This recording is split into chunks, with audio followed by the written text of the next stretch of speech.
Welcome class once again in the lecture 2 of Understanding Spectroscopy. I am Dr. Nisha Saxena and I will let you know about what is spectroscopy. In lecture 1 we know about what is spectroscopy. It is a technique by which we deduce the exact structure of molecules, that is how atoms are arranged in molecules or ions. By this technique we can also know what kind of atom is and to which particular element an unknown atom belongs. In the lecture 1 we also understood about the spectrometer. That means a device which is used to get the spectroscopic data done. That means a instrument. Next is spectrum. So spectrum is the data which we obtained from the instrument, that is spectrometer, and that particular data help us to know the exact structure of a molecule, atom or ion. So in the lecture 1 we came to know about the basics of spectroscopy. Then we were knowing about the electromagnetic radiations, and the interaction of radiation with the matter is important to get the spectroscopy data. So what is electromagnetic radiations? We were already went through in lecture 1. Electromagnetic radiations are nothing but the radiations which we received from suns, and they are having electrical as well as magnetic component associated with them.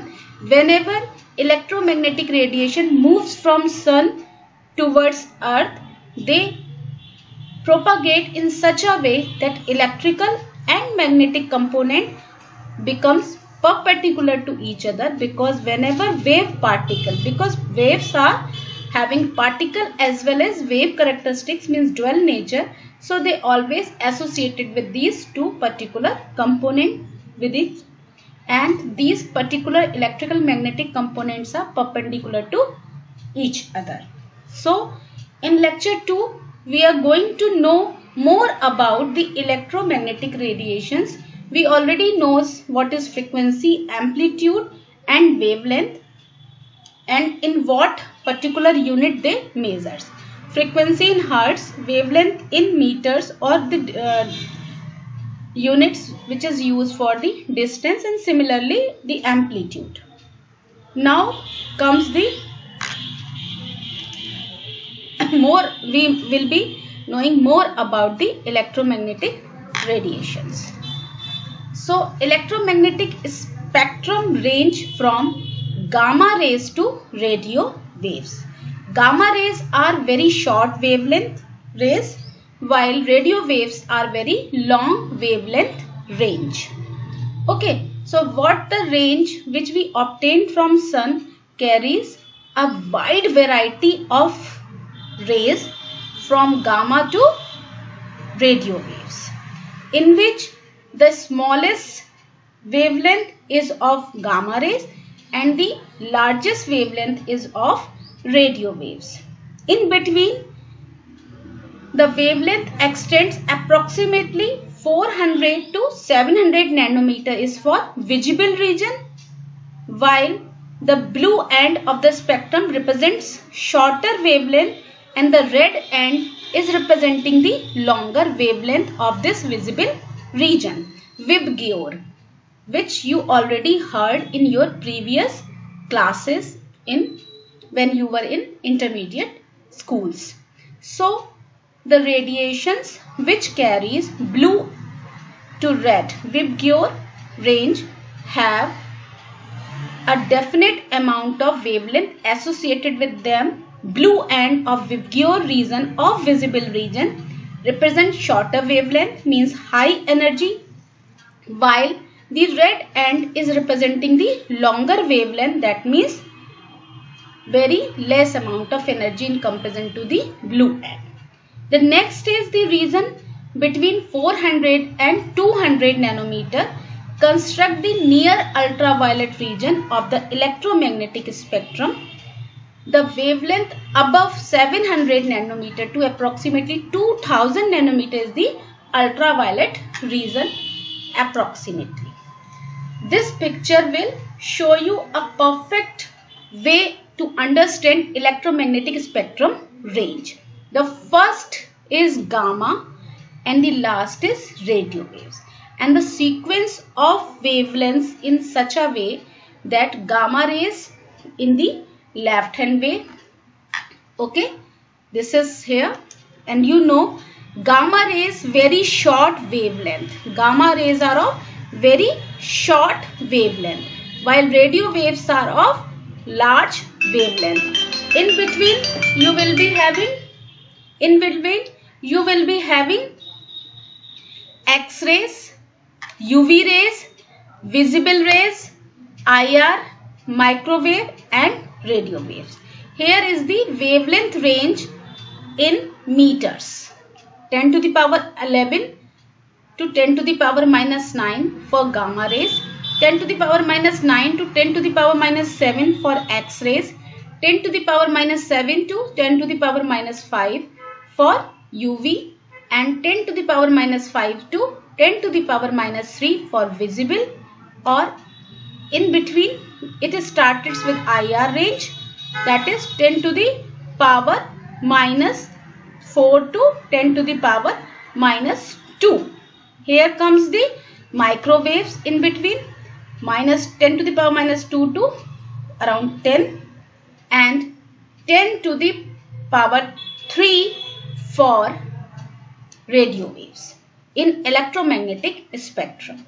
So whatever we received from sun is having that particular types of radiations, indicating gamma rays, short wavelength, and X-rays, comparatively higher wavelength than UV but shorter, higher wavelength than gamma rays but shorter than UV, and similarly UV, visible, IR, microwave and radio waves. Here you can see how wavelength range differs in this particular range. Gamma rays shorter wavelength, higher frequency, and that means higher energy. Similarly radio waves longer wavelength, lower frequency, and that's why lower energy. How it seems?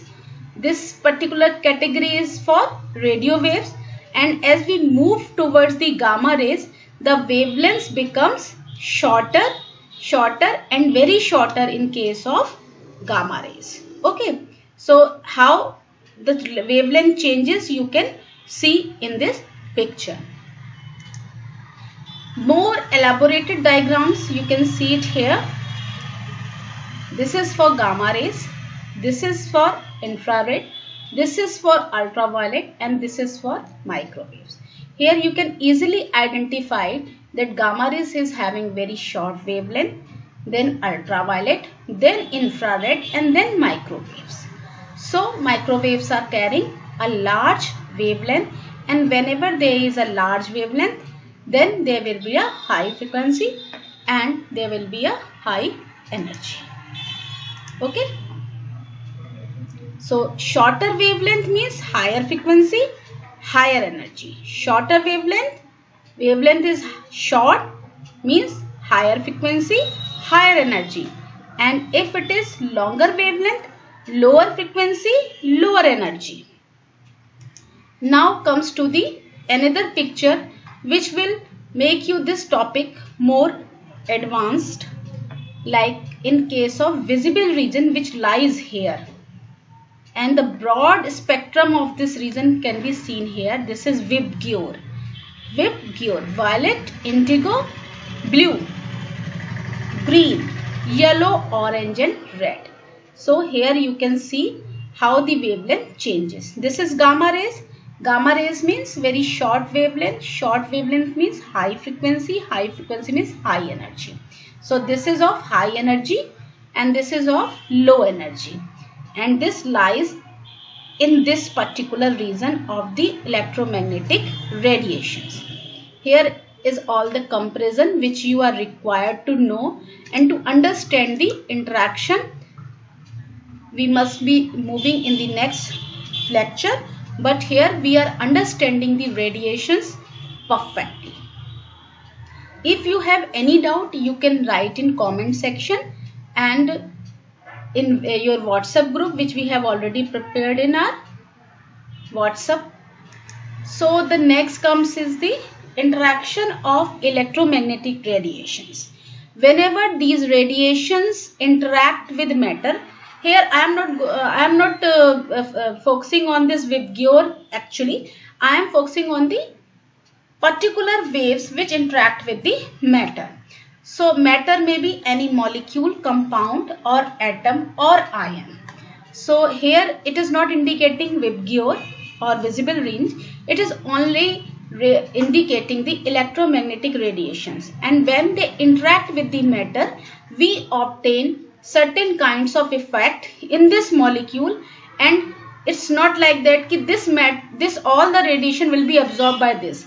Some of the radiations will be absorbed while some of the radiations will be out of this matter, and these particular interactions can be understood in several ways. It may cause absorption effect, it may cause emission effect, it may cause scattering, and in this way we can obtain three different kind of spectrums.